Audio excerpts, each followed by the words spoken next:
اور آپ پوچھ رہے ہیں کہ کیا کیا جائے، یہاں پر نماز جمعہ پر تو پابندی ہے میرے بھائی۔ یہ جو ایک مسئلہ ہے نا کہ جناب جمعے کے لیے اتنی تعداد ہوگی تو جمعہ پڑھا جائے گا، ایسا مسئلہ کوئی نہیں۔ 2 4 5 افراد مل کر اگر چھوٹا سا خطبہ دے کر جمعہ کی نماز پڑھ لیں تو اس میں کوئی حرج والی بات نہیں ہے انشاءاللہ۔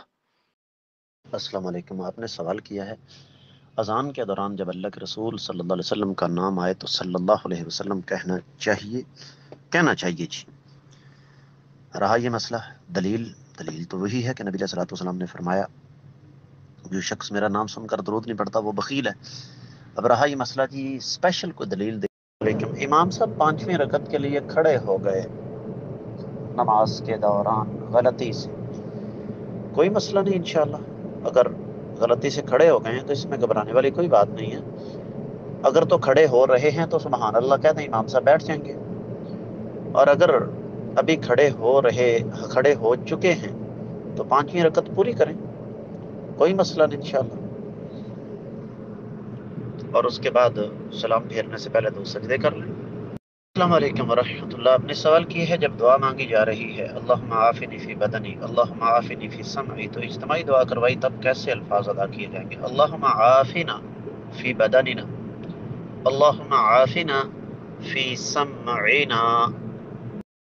علیکم ورحمۃ اللہ، آپ نے سوال کیا ہے کہ اگر کوئی اپنی سالی سے زنا کر لے تو کیا اس کا نکاح ٹوٹ جائے گا؟ نہیں ٹوٹے گا جی۔ اور کیوں نہیں ٹوٹے گا؟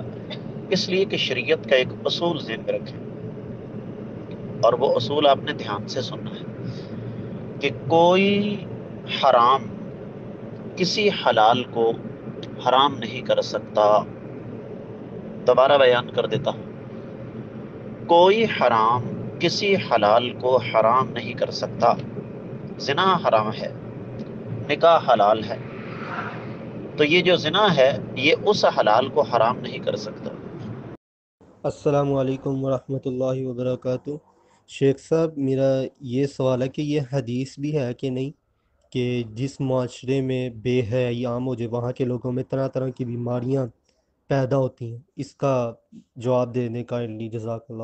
السلام علیکم ورحمۃ اللہ، آپ نے سوال کیا ہے کہ کیا یہ حدیث ہے کہ جس معاشرے میں بے حیائی عام ہو جائے وہاں طرح طرح کی بیماریاں پھیل جاتی ہیں؟ یہ بالکل حدیث ہے اور 100% درست حدیث ہے، اس میں کسی قسم کا کوئی شبہ نہیں کہ اللہ کے رسول صلی اللہ علیہ وسلم کا یہ واضح فرمان ہے۔ السلام علیکم، آپ نے سوال کیا ہے کہ قرض دیا ہوا جو پیسہ ہے اس پر زکوٰۃ کا کیا حکم ہے؟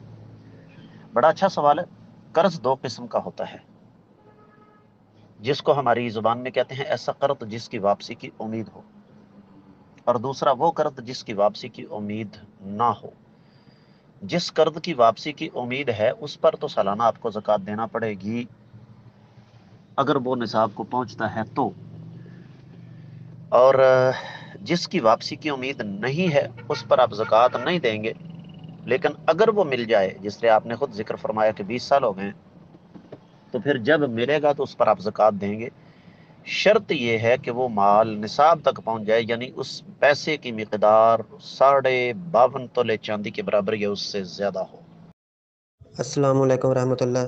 سر میرا سوال ہے کہ کچھ لوگ کہتے ہیں کہ جب ہم کسی قبر پر جاتے ہیں، کسی نیک اولیاء یا بزرگ کی قبر پر، تو ہم وہاں اس مردے سے مدد نہیں مانگتے، لیکن ہم اللہ سے دعا کے لیے وسیلہ مانگتے ہیں کہ یا اللہ اس فلاں نیک آدمی کے صدقے یا اس کے وسیلے ہم پر رحم فرما۔ تو اس بارے میں کیا حکم ہے؟